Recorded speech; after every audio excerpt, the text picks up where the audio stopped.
नमस्कार, मी Abhijit Khandekar city crime विशेष शृंखलेमध्ये तुम्हा सगळ्यांचं स्वागत करतो। आपण पाहत आहात क्रिमिनल्स, चाहूल गुन्हेगारांची सत्ता, संपत्ती, सामर्थ्य आणि दुराचारी लोकांची संगत हे नेहमी आत्मविनाशाचंच कारण ठरू शकतं। या क्षणभंगूर गोष्टींचा माज आणि गुर्मी जेव्हा आपल्या डोक्यामध्ये असते तेव्हा इतर काहीही दिसेनासं होतं। त्यापुढे रक्ताची नाती देखील फिकी पडतात आणि माणूस गुन्हा करायला प्रवृत्त होतो। एखाद्या गुन्ह्याचा जन्म तेव्हाच होतो जेव्हा मनामध्ये स्वार्थ जन्माला येतो। आजची ही केस अशीच आहे। सत्ता, सामर्थ्य, संपत्ती, मीपणा यामध्ये एका निष्पाप जीवाची हेळसांड होत होती, अत्याचार होत होते आणि त्यातनं जे दुष्परिणाम बाहेर येणार होते ते सुद्धा तेवढेच भयानक असणार होते।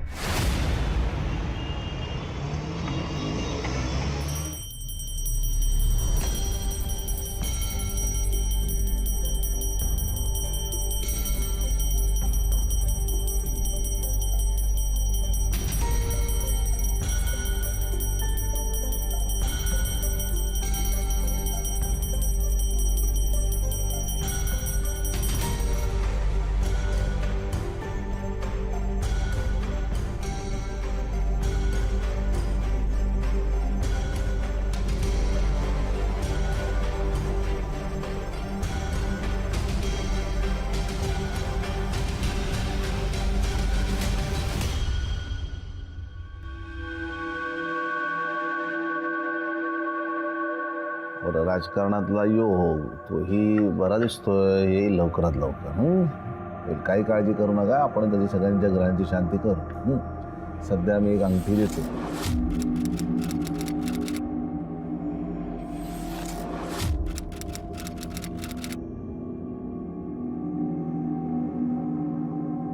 ही अंगठी तर्जनीमध्ये घाला, सर्व काही सुरळीत होईल। अशीच कृपादृष्टी असू द्या महाराज। हो, ती तर सदैव आहे तुमच्या पाठीशी। तुम्ही काही काळजी करू नका, सगळं सुरळीत होईल। हो बाबा, अरे बेटा, आलीस का? बरं, प्रॅक्टिकल कसं झालं? एकदम मस्त। अरे वा, छान छान। बरं, एक काम कर, तू फ्रेश होऊन घे, नंतर बोलू आपण आरामात। हा, हो। तुमची परंपरा तुमची कन्याच चालवणार ना? नाही,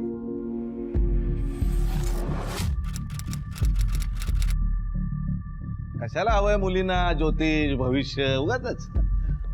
हा, शरद, हे नावाला माझा पुतण्या लागतो, पण माझा मुलगाच समजा ना। दादा गेल्यानंतर याने सर्व काही सांभाळले। हा माझा खरा उत्तराधिकारी आहे। मला ना एक गोष्टच कळत नाही की हल्लीच्या बायकांना काय एवढी खुमखुमी की पुरुषांच्या बरोबरीने वागायची। जेदेबाईच घ्या ना, माझ्याशी कॉम्पिटिशन करायला निघाले। नाही, त्या श्वेता मॅडमचं कॉम्प्युटराइज पत्रिकेवरनं केलेलं प्रेडिक्शन हे आपल्याला इग्नोर करून चालणार नाही। अहो, तिचंही नाव आता मोठं व्हायला लागलंय। भविष्य, ज्योतिष हे ना मुळात रक्तात असायला लागतं। हो, आमच्या आजा पणजोबापासून आम्ही शास्त्रशुद्ध वैदिक पद्धतीने आम्ही भविष्य कथन करत आलोय। इथं आता शास्त्रशुद्ध वैदिक पद्धतच चालणार। कॉम्प्युटर चालवायला आलं आणि 2 वर्षाचा तो काय ऍस्ट्रॉलॉजरचा कोर्स केला की सगळ्यांना वाटतं आपण ऍस्ट्रॉलॉजर झालो। असं झालं असतं ना तर प्रत्येकाच्या घरात एक एक ऍस्ट्रॉलॉजर निर्माण झाला असता। आमचा फायदा काय?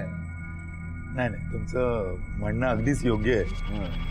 पण ती श्वेता आहे ना, ती लवंगी मिरची सारखी, म्हणजे कानामागून आली आणि तिखट झाली। आता ती पण सेलिब्रिटी ऍस्ट्रॉलॉजर झाली आहे। टीव्ही वरती, मीडियावरती, इव्हेंट्स मध्ये सगळीकडे झळकायला लागले। तो आपला युवा नेता मनोहर, विरोधी पक्षातला, तोही जातो ना तिच्याकडे। म्हणून तर मी तुम्हाला कित्येक महिन्यांपासून सांगतोय की थोडा विचार करा। आमच्या पक्षाचं भविष्य तुम्ही आहात। आता बघा, तुमच्यासारखा ज्ञानी माणूस, एवढं अथांग ज्ञान घेतलेलं आहे त्याच्याकडे, त्याच्या जोडीला जर सत्ता आली तर काय होईल? अहो, अशा 56 श्वेता आपण कार्यकर्ता म्हणून देऊ इथे काय? बरं, उमेदवाराचा अर्ज भरण्याची ही शेवटची तारीख उद्या आहे।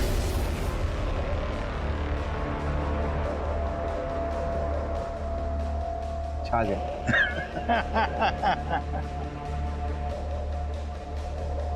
विश्वनाथ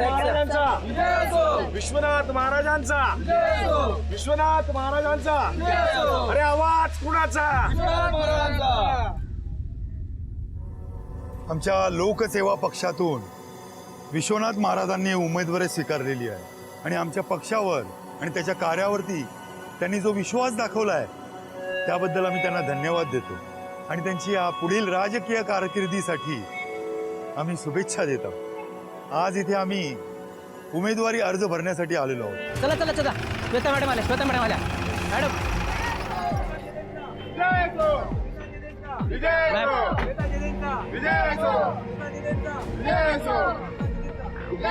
मॅडम तुम्ही इथे अर्ज भरण्यासाठी आलेला ही गोष्ट खरी आहे का? हो, विश्वनाथ महाराज आमच्या विरोधी पक्षात आहेत, पण मी त्यांना विरोधी मानत नाही. खरं तर मी स्वतःच त्यांची खूप मोठी फॅन आहे. कसं आहे ना, बदलत्या काळाप्रमाणे आपल्याला स्वतःत बदल करावा लागतो जर या समाजात टिकून राहायचं असेल तर. हा माझ्या जीवनाचा आणि यशाचा मूलमंत्र आहे. म्हणूनच ज्योतिषी आणि राजकारण, नवी टेक्नॉलॉजी, नव्या पद्धती, नवे विचार यांची जेव्हा सांगड घातली जाते तेव्हा विजय हा आपलाच असतो. म्हणूनच या बदलासाठी जनजागृती पक्षाने उमेदवार म्हणून मला निवडलं. मॅडम विश्वनाथ महाराजांचा विश्वनाथ महाराजांचा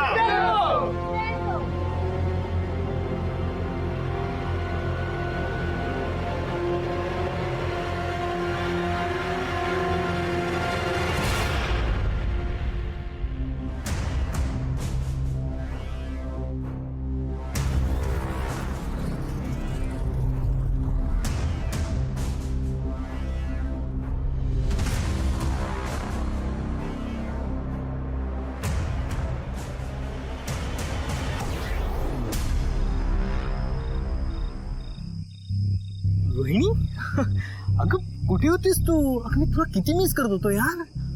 सॉरी, थोडं लेट झालं, पण सकाळीच तर बोललो ना आपण फोनवर. ठीक आहे यार, पण you know how much I love you. I love you too. Pushkar, कॉलेजची 2 वर्ष कशी गेली कळलंच नाही. हो ना. चल आपण लग्न करूया. लग्न हा करायचंय, पण त्याआधी बाबांकडून मला विद्या शिकायची आहे आणि मग करू लग्न. अगं पण मी बाबांशी बोलते. ठीक आहे, तुझं बोलणं झालं की मला सांग, मी पण माझ्या घरच्यांशी बोलतो.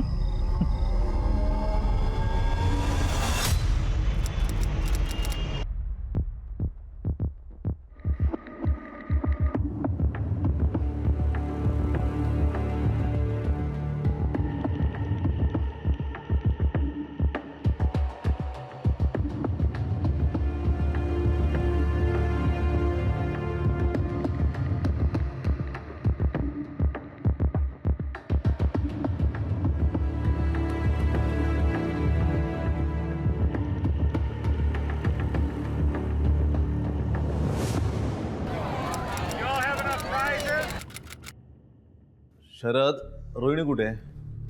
जो माणूस ज्योतिषी म्हणून मिरवतो, एका राजकीय पक्षात येऊन समाज बदलण्याच्या गोष्टी करतो, तोच माणूस स्वतःच्या मुलीला घरात कोंडून ठेवतो, तिच्या पसंतीच्या मुलाशी लग्न करण्यास विरोध करतो. असा माणूस राज्य कसं चालवणार? विश्वनाथ महाराज यांची मुलगी रोहिणी, जिला त्यांनी जबरदस्ती डांबून ठेवलं होतं, ती माझ्या घरची होणारी सून आहे. माझा मुलगा पुष्कर त्याची होणारी बायको आहे. जो स्वतःच्याच मुलीला न्याय नाही देऊ शकला, तो समाजाचं बरं वाईट काय ठरवणार? जनता मायबाप आहे. आता जनतेनेच ठरवावं की त्यांनी त्यांचं मत कुठल्या पक्षाला द्यावं.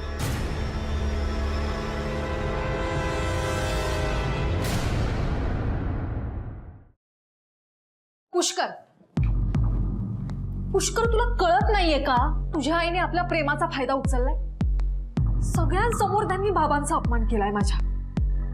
हे बघ रोहिणी, तू इथे बस पहिले. हे बघ रोहिणी, आईने जे केलंय ते योग्यच आहे. अगं तुझ्या वडिलांनी तुला कोंडून ठेवलं होतं, आईने ते सत्य फक्त जगासमोर आणलंय. रोहिणी बघ, तू आता या घरची सून आहेस. तू आमचा विचार करायला हवा, आपल्या घराचा विचार करायला हवा. तसंही तुझ्या वडिलांना यापुढे आता खूप काही सहन करायचं आहे.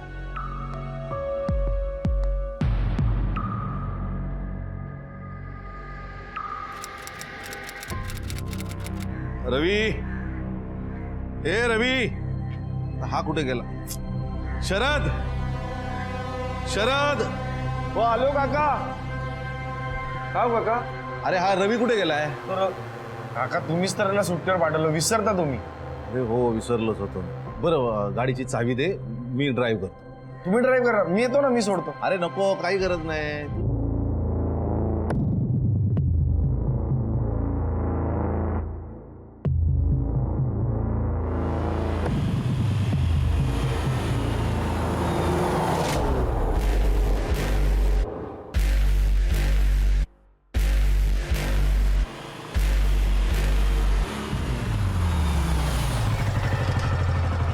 अरे हे मूर्ख माणसा, काय अक्कल वगैरे आहे का नाही? गाडी का मध्ये घालतो?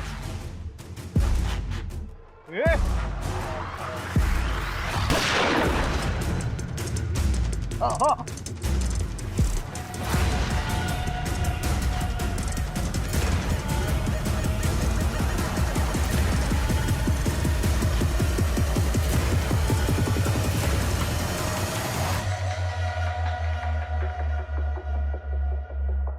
थँक्यू.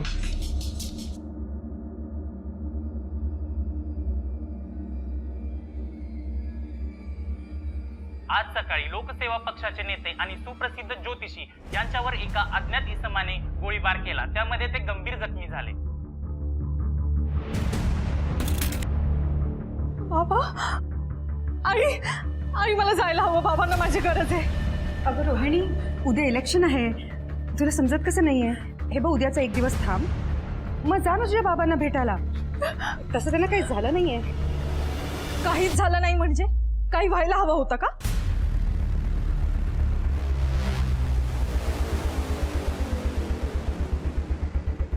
एक मिनिट, तुम्ही दोघांनी मिळून बाबांना? रोहिणी, पुष्कर, काय बोलतेस तू? पुष्कर, आवर हिला. काही झालं ना तरी उद्याची निवडणूक मलाच जिंकायची. जर हिच्या बापाकडे गेली ना तर सगळे फासे उलटे पडतील. पुष्कर, मला जायचंय बाबांकडे. मला जायचंय. मला जायचंय बाबांकडे. सवय तुला. पुष्कर, मला जाऊ देत ना. पुष्कर. विश्वनाथ आणि श्वेता यांच्यामध्ये बऱ्याच गोष्टींचं साधर्म्य होतं. दोघेही ॲस्ट्रॉलॉजर होते. दोघेही एकमेकांचे ज्योतिषशास्त्रातले प्रतिस्पर्धी होते. दोघांनीही वेगवेगळ्या पक्षांमधून एकाच वेळेला राजकारणात प्रवेश केला आणि एकमेकांचे विरोधक झाले. दोघांची मुलं अर्थात रोहिणी आणि पुष्कर हे सुद्धा हळूहळू मोठे झाले, एकमेकांच्या प्रेमात पडले. घरच्यांच्या विरोधाला बाजूला ठेवून त्यांनी लग्न करायचं ठरवलं. अर्थात विश्वनाथचा याला विरोध होता, पण श्वेतानं त्यांना साथ दिली. फक्त रोहिणीचा अंदाज चुकला. श्वेता ही रोहिणीचा एक मोहरा म्हणून वापर करून घेत होती. अशातच निवडणुका सुद्धा तोंडावर आल्या होत्या आणि विश्वनाथला दिवसा ढवळ्या गोळ्या मारण्यात आल्या होत्या. यामुळे आपलं वर्चस्व कमी होईल की काय या भीतीनं श्वेता आणि पुष्करनं रोहिणीला आपल्या वडिलांना सुद्धा भेटू दिलं नव्हतं. अशात विश्वनाथ जिंकतोय की काय या भीतीमुळेच श्वेताने तर हा हल्ला घडून आणला नसेल ना. यामागे नेमकं सत्य काय होतं?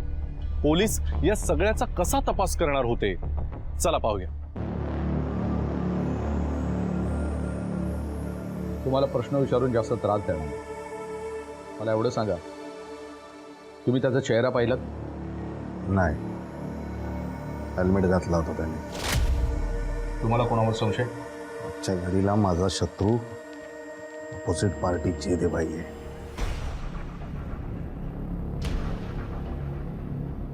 साहेब, आम्हाला पूर्ण खात्री आहे त्या श्वेता, जेदे आणि त्यांचा मुलगा पुष्कर त्यांनीच माझ्या काकांवर हल्ला केला असणार.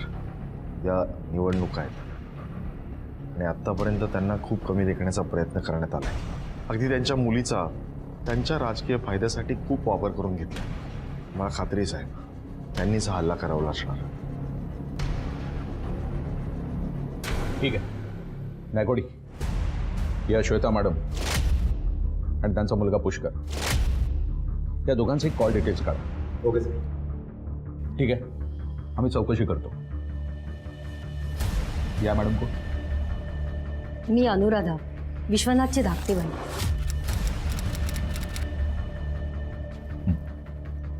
येतो आम्ही.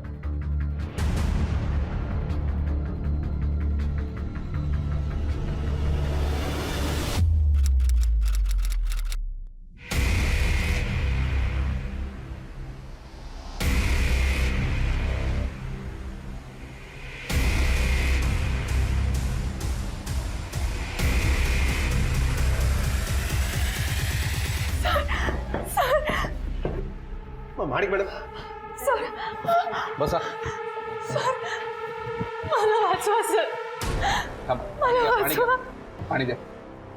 पाणी मला वाचवा सर. पाणी द्या.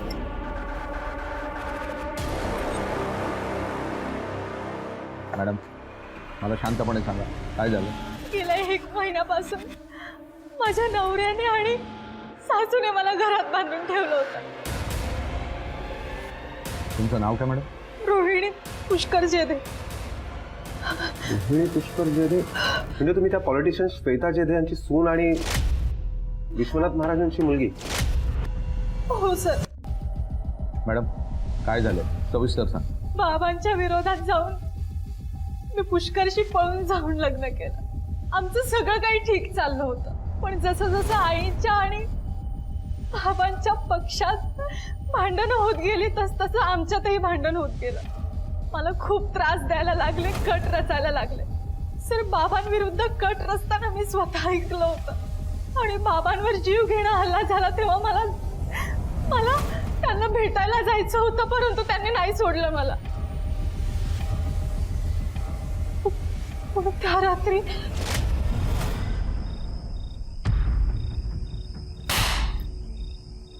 तुला सांगितलं होतं ना घरच्यांशी बोलायचं नाही म्हणून. यश ऐकणार नाही. चल चल चल.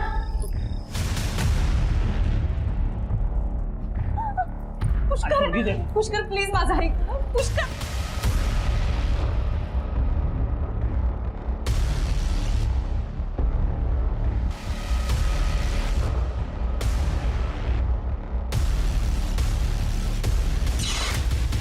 मी कशी सुटून आली आहे तिथून.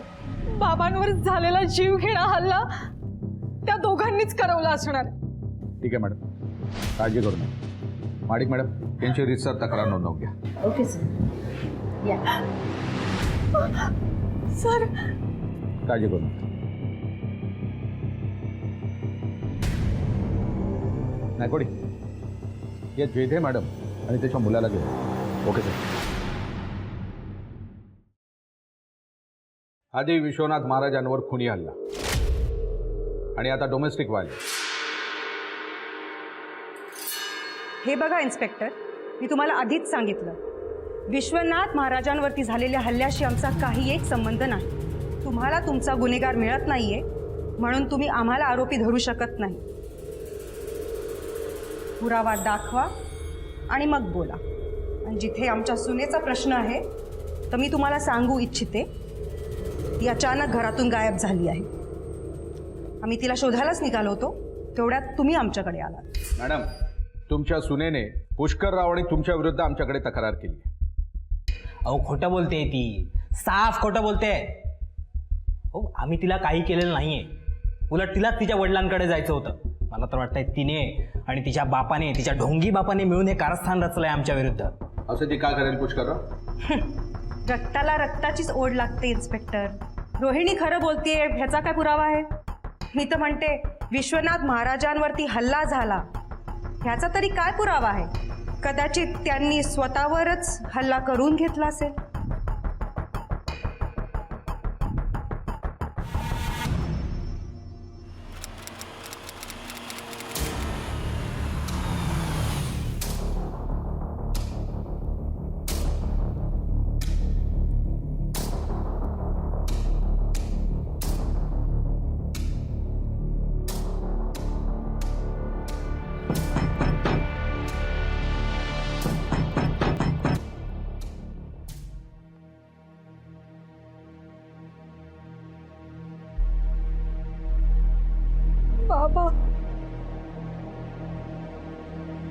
बॅग भर आणि गाडीत जाऊन बस.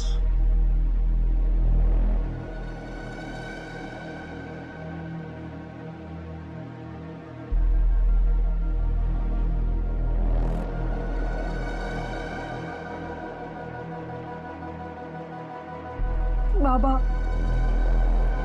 मी चुकले.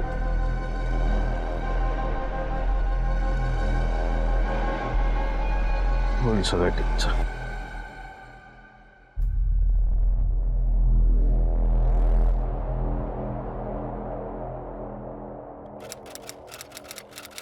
पाठकजी, मला गेटच्या आत एकही रिपोर्टर किंवा कॅमेरा दिसला नाही पाहिजे. सिक्युरिटीला अलर्ट करा.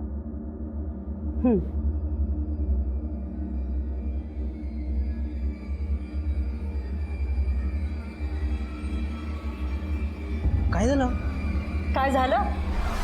त्या रोहिणी आणि विश्वनाथमुळे आपला वर्तमान आणि भविष्यकाळ भूतकाळात जाण्याची वेळ आलेली आहे. त्या रोहिणीचा काहीतरी बंदोबस्त करावाच लागेल.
रिकामे.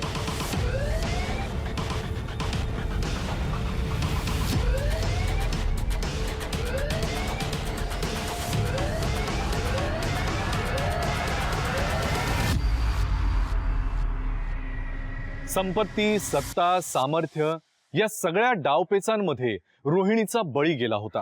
कुणीतरी निर्घृणपणे तिची हत्या केली होती. आणि रोहिणीची हत्या ज्या पद्धतीने केली गेली होती त्याच पद्धतीनं काही दिवसांपूर्वी विश्वनाथवर देखील हल्ला झाला होता. विश्वनाथचेच मारेकरी अजून सापडत नसताना आता रोहिणीचा देखील मृत्यू झाला होता. विश्वनाथच्या विरोधात उभ्या असलेल्या श्वेता आणि पुष्कर यांनी रोहिणी आणि विश्वनाथचा काटा काढण्यासाठी तर हा सगळा गेम केला नसेल ना, की यामागे दुसरंच कोणी होतं? या सगळ्या प्रश्नांची उत्तरं मिळणं बाकी असताना पोलिसांसमोर आता अजून एक कोडं नवीन उभं राहिलं होतं. ते म्हणजे रोहिणीवर झाडण्यात आलेली गोळी ही एका पोलिसाच्या बंदुकीतली होती.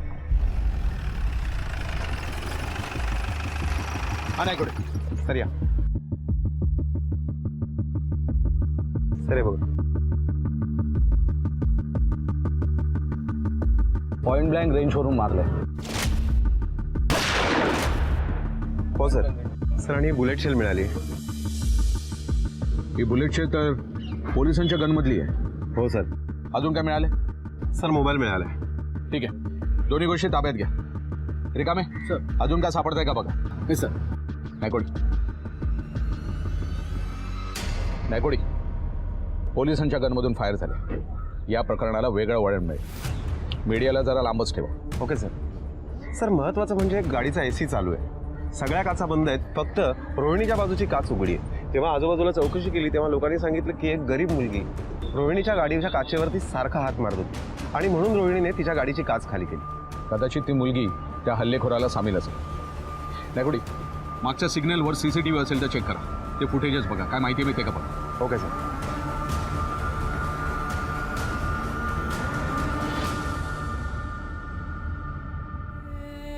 रोहिणी, माझी मुलगी कोणी मारलं साहेब? बेटा उठ रे रोहिणी.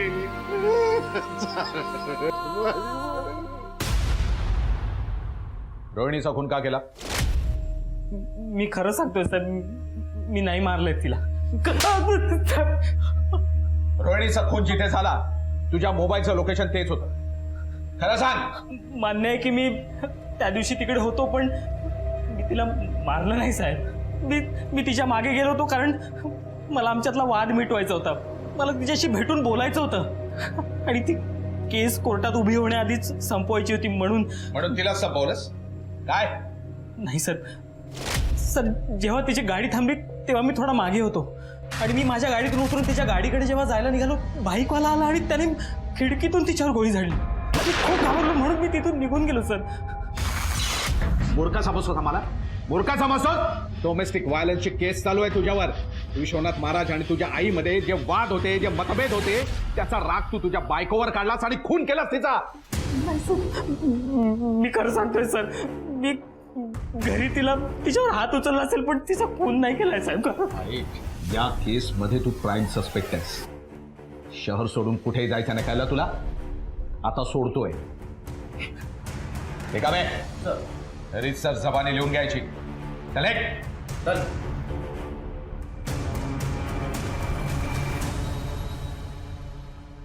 सर, विश्वनाथ महाराज आणि रोहिणी त्या दोघांवरती जो जीवघेणा हल्ला झाला, त्या दोन्ही हल्ल्यांमध्ये साम्य. दोघंही गाडीतनं प्रवास करत होते. विश्वनाथ महाराजांच्या गाडीची काच खराब असल्या कारणाने ती खालीच होती आणि रोहिणीला तिच्या गाडीची काच खाली करण्यास भाग पाडण्यात आला. आणि या दोन्ही केसेसमध्ये हल्लेखोर बाईकवर आला, त्याने हेल्मेट घातलं होतं आणि खूप जवळून शूट केलं. नायकोडी, हा पुष्कर आणि त्याची आई श्वेता, या दोघांच्या मागे खबरी लावा. मला त्यांची सगळी माहिती आहे. आणि PSI विवेक साठी या दोघांचे काही संबंध आहे का ते पण चेक करा. Okay sir.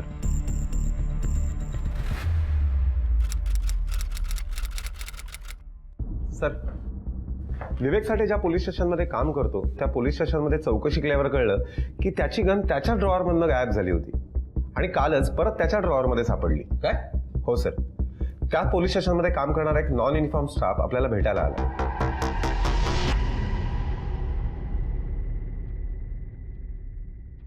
हे बघ, काळजी करू नकोस. तुला जे काय माहिती आहे ते क्लिअर सांग. हो सर, ॲक्च्युली त्या दिवशी पोलीस स्टेशनमध्ये चौकशी सुरू असताना खूप जण होते म्हणून मी बोलू शकलो नाही. घाबरून बोल.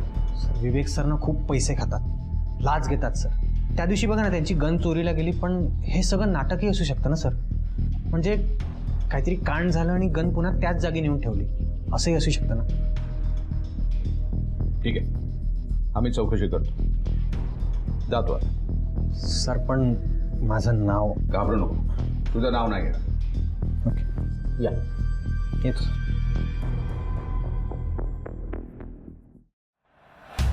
बघितलं नाही कोणी? एका नॉन युनिफॉर्म स्टाफकडे बरीच माहिती असू शकते. हे दोन खून इतक्या शिताफीने झाले की हे काम कुठल्या तरी हिस्ट्री शीटरचं असू शकतं. सगळे हिस्ट्री शीटर्स कुठे आहेत, काय आहेत, त्यांची माहिती काढा. आपल्या खबऱ्यांना कामाला लावा आणि या PSI साठीचे कॉल डिटेल्स काढा आणि बोलवून घ्या त्यांना चौकशीला. Okay sir. सर, नेहमीप्रमाणे ती गन माझ्या ड्रॉवरमध्ये ठेवलेली. नंतर न बघितली तर ती नव्हती. काही दिवसानंतर ती गन माझ्या ड्रॉवरमध्ये सापडली. जितके दिवस तुमची गन गायब होती, तुम्ही कुठे होता? सर, घरीच होतो. सस्पेंड केलं होतं. आणि 10 एप्रिलला ज्या दिवशी रोहिणीचा खून झाला तेव्हा तुम्ही कुठे होता? आठवत नाही सर, पण घरीच असेल. बरं, या जेदे मॅडमना तुम्ही ओळखता ना? काय संबंध? त्यांच्याकडे भविष्य पाहायला मी जात असायचो. मग काय भविष्य सांगितलं त्यांनी? दोघं एकत्र तुरुंगात जाणार? काय सर, हे काय बोलताय तुम्ही? तशा विवेक, रोहिणी जिचा तुमच्या गन्नी खून झाला ती जेधे मॅडमची सून होती आणि ज्या दिवशी तिचा खून झाला तेव्हा तुमच्या मोबाईलचं लोकेशन हे जेधे मॅडमचं ऑफिस होतं. याचा काय अर्थ लावायचा? आम्ही तुम्हीच खून केलाय रोहिणी. आम्ही रोहिणीचा खून नाही केला. मग 10 एप्रिलला तुम्ही साठेबरोबर काय करत होता? विवेक साठे माझा जुना क्लायंट आहे. तो त्याचे प्रॉब्लेम्स घेऊन माझ्याकडे आला होता. त्याची गन गायब झाली होती म्हणून त्याला सस्पेंड केलं होतं. मग काय सांगितलं तुमच्या ग्रहतारेने? मी त्याला सांगितलं त्याची गन काही दिवसात परत मिळेल आणि तसंच झालं. मॅडम, तुम्ही तुमचा मुलगा आणि साठे मिळून जे काय ग्रहतारे खेळताय ना, लवकरच तुम्हाला तारे मोजायला पाठवावं लागणार. ही केस बंद होईपर्यंत शहर सोडून जायचं नाही, कळलं तुम्हाला? माणिक मॅडम, याचं स्टेटमेंट लिहून घ्या. हो सर. चला. साहेब, त्याचं नाव भोजा आहे. मागच्याच महिन्यात तो जेलमधून सुटलाय. विश्वनाथ महाराजांच्या हल्ल्याच्या 3 दिवस आधी त्याला पार्टी ऑफिसमोर बघितला गेला. ठीक आहे.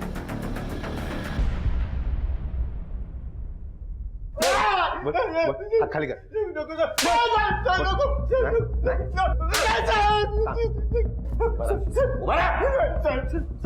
बोल रे, विश्वनाथ महाराजांवर हल्ला का केलास? बोल.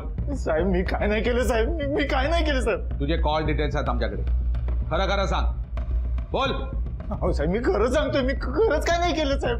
नाही साहेब, मारू नका मारू नका मारू नका. मी सांगतो साहेब, सांगतो.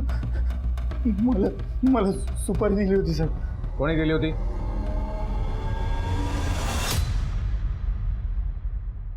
घर का भेदी लंका ढाय. नायकोडी, विश्वनाथ महाराजांचा शत्रू म्हणून आपण भलत्याच लोकांचा पाठपुरावा केला. खरा शत्रू तर हाय. काय रे? बोल. विश्वनाथ महाराजांवर खुनी हल्ला आणि रोहिणीचा खून का केलास?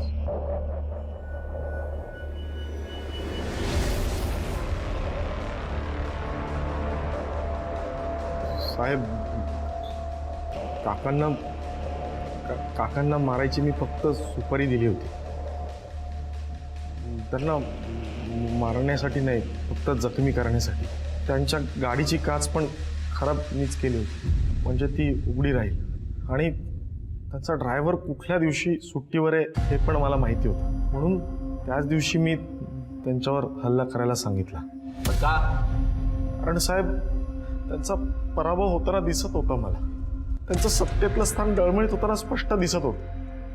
त्याचा परिणाम माझ्या क्लायंट्सवर होतो. मला असं वाटलं की असं जर झालं तर सगळा संशय श्वेता शेटेंवर जाईल आणि त्याचा फायदा म्हणून सगळ्या जनतेचा विश्वास आमच्यावर दृढ होईल. रोहिणीला का मारलं? साहेब मी रोहिणीला काही नाही केलं साहेब. ती माझी बहीण आहे साहेब. बहीण होती. आम्ही लहानपणापासून एकत्र खेळलोय. काका आत्या रोहिणी सोडून माझं सख्खं असं कुणीच नाही या जगात. तुझ्यासारख्या कर्मदरिद्र माणसाचं अजून काय होतं? या विश्वनाथची केस तर सॉल्व्ह झाली, पण मग रोहिणीचा खून कोणी केला? नायकोडी, आपण आपल्या थिअरीमध्ये नक्कीच काहीतरी मिस करतोय. सर, मिस्टेकन आयडेंटिटीची केस असू शकते का? म्हणजे मारेकऱ्याला दुसऱ्याच कोणाला तरी मारायचं होतं आणि त्याने चुकून रोहिणीला मारलं.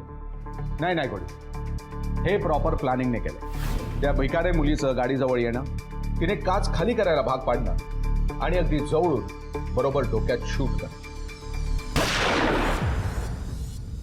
ही मिस्टेकन आयडेंटिटी असूच शकत नाही. पण त्या भिकारी मुलीचा काही शोध नाही सर.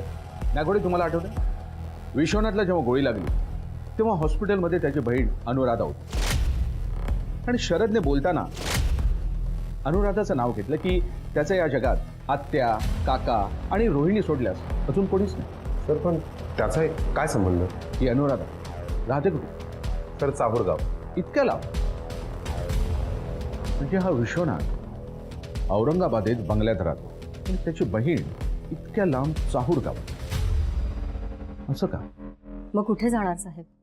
माझ्या भावाला तर मी त्याच्या नजरेसमोर उभी राहिलेली सुद्धा चालत नाही. असं का?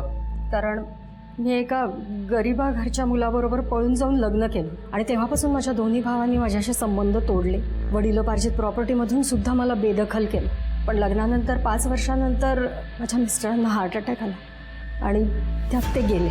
मग आता इथे तुम्ही एकटेच राहा? नाही सर, देवाच्या दयेनं एक खूप गुणी मुलगा आहे मला. खूप काळजी घेतो तो माझी, जपतो मला. आता कुठे आहे तुमचा मुलगा? जॉबला गेला आहे. वडील एक्सपायर झाल्यावर त्यांच्या जागेवर गव्हर्नमेंटचा जॉब मिळाला त्याला. कुठे जॉब करतो?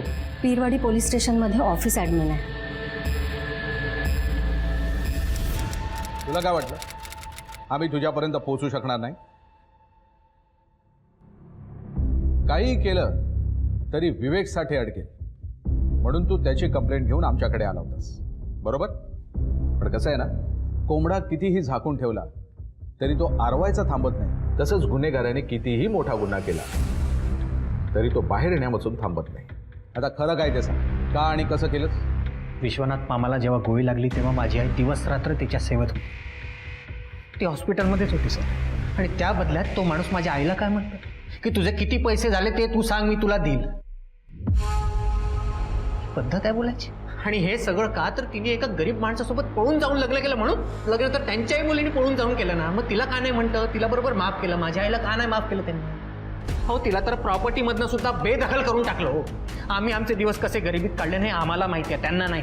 त्यांनी त्यांच्या मुलीला माफ केलं म्हणून मला राग आला आणि मी तिला मारायचं ठरवलं. त्या दिवशी मी साठे सरांना गण ठेवताना बघितलं आणि मी तिथनं गण उचललं. त्यानंतर विश्वनाथ मामाच्या घरावर मी नजर ठेवली. रोहिणी 2दा घराबाहेर निघाली, पण ती मार्केटला गेली म्हणून मला तिला मारता आलं नाही. त्यानंतर मी तिचा पाठलाग करायचं ठरवलं. नंतर एका गरीब मुलीला पैसे देऊन मी तिच्या जवळ पाठवलं आणि तिला शूट केलं सर. आता आयुष्यभर तुझ्या कर्माची फळं. इतिहास सांगतो भूतकाळात सुख होतं, विज्ञान सांगतं भविष्य काळात सुख असेल. पण धर्म सांगतो की तुमचं मन पवित्र आणि विचार चांगले असतील तर तुम्हाला दररोज सुख मिळेल. पण नाही, भाग्यापेक्षा आपलं कर्म मोठं असतं हे माहीत असूनही माणूस नेहमी स्वतःच्या आणि इतरांच्या भाग्यालाच दोष देतो. विश्वनाथची बहीण अनुराधा तिच्या बिकट आर्थिक परिस्थितीला तिचं भाग्य आणि विश्वनाथ यांना जबाबदार मानत होती. आणि हीच गोष्ट प्रवीणच्या मनावर कोरली गेली होती. माझ्या आईनं तिच्या आवडत्या मुलाशी लग्न केलं म्हणून तिला संपत्तीतून बेदखल करण्यात आलं. मात्र रोहिणीच्या बाबतीमध्ये असा वेगळा नियम का, याचाच राग मनात धरून त्याने अखेर रोहिणीचा खून करत या सगळ्याचा बदला घेतला. सिटी क्राईम विशेष शृंखलेमध्ये मी अभिजित खांडकेकर तुम्हा सगळ्यांची आज इथेच रजा घेतो. पुन्हा भेटूया एका नवीन गुन्ह्यासह पुढील भागात. तोपर्यंत तुम्ही स्वतःची आणि आपल्या कुटुंबियांची नक्की काळजी घ्या. घराबाहेर पडताना मास्क आणि सॅनिटायझरचा वापर नक्की करा. पाहत रहा क्रिमिनल्स, चाहूल गुन्हेगारांची. जय हिंद, जय महाराष्ट्र.